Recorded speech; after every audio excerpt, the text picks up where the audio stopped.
পাত্রী দেখো,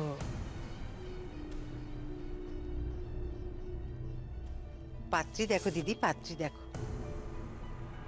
আমি সঞ্জুর আবার বিয়ে দেবো, পাত্রী দেখো তো।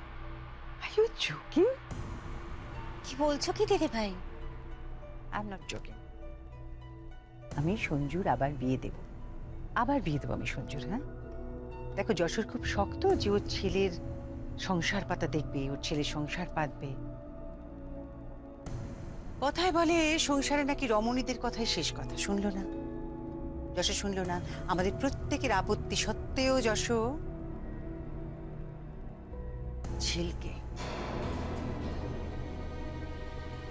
ঝিলকে বরণ করে নিল।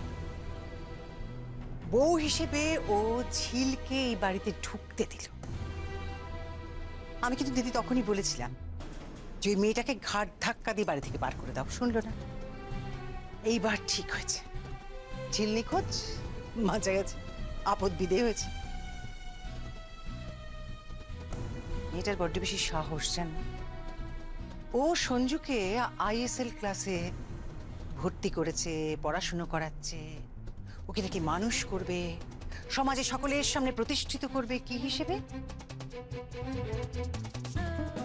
না, এই মুখার্জি ইন্ডাস্ট্রিজের মালিক হিসেবে।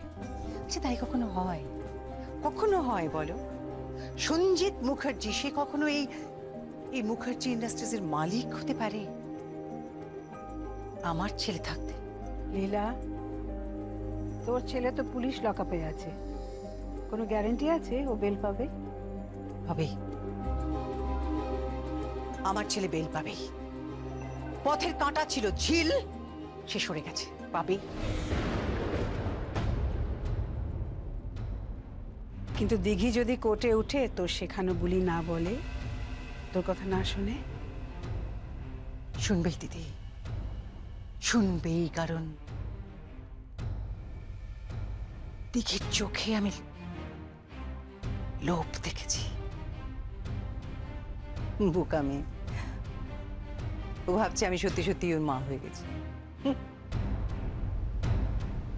আসলে জীবনে কিছু পায়নি তো, তাই ও আমি যা বলবো তাই শুনবে। কেস আমরা জিতবই দিদি। আর সঞ্জুর কি হবে? সঞ্জুর কি আর হবে? ও ভাইয়ের হাই ফরমাস খাটবে, সুটকেসটা এগিয়ে দেবে, ফাইল টাইল ঠিক মতো জায়গায় রেখে দেবে, আর কি। কি বলছো কি দিদি ভাই? ঠিকই বলছি রে, ঠিক বলছি। যাকে তোমরা যা খুশি করো, আমি কাল একটু বাপের বাড়ি যাব। কেন? আসলে বাবা মা তো অনেকদিন ধরেই বলছিলেন যে এবার একটা বেবি হওয়া দরকার। জানো দিদি ভাই, কাল তোমার দেওরও বলছিল যে ওর এবার একটা বেবি চাই।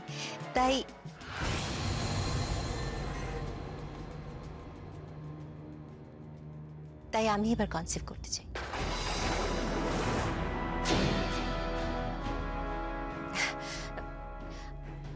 সেই জন্য ভাবছিলাম যে আমি কয়েকটা দিন একটু বাপের বাড়ি থেকে ঘুরে আসি।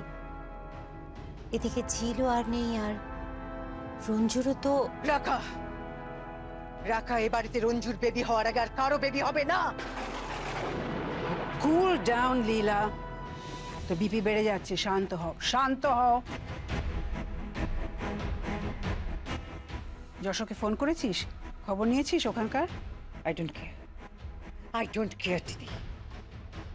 যশো, সঞ্জু, আই ডোন্ট কেয়ার। তুই কেয়ার না করতে পারিস, আমার তো ভাই।